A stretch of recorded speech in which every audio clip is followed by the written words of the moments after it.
Hi, Rebecca back with you with another exercise, and today we're going to look at anterior activation of the body, but we're going to do it not in flexion but in a neutral position.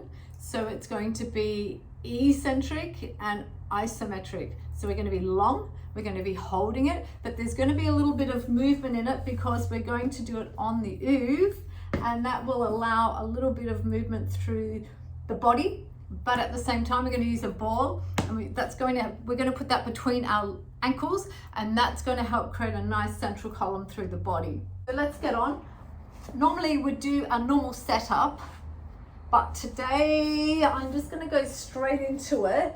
And what you'll find, you'll probably need to be a little bit further towards the top end of the oove for this one, just because we're bringing everything up, and it's a kind of a balance point as well, and you'll end up not being able to bring all your limbs off the ground. Like everything else, we want to end up more in line with the curves of the oove eventually and be able to hold that. But for now, I'm going to be further that way because remember, neural neutral for us is a little bit more important than the biomechanical one at this stage. So we're going to get in position, ball between our ankles, and we'll take the legs long. You might notice a little bit of a gap here to start with, but when we go up into the neutral position and we get a good co-contraction with the body, hopefully we'll fill that out a little bit.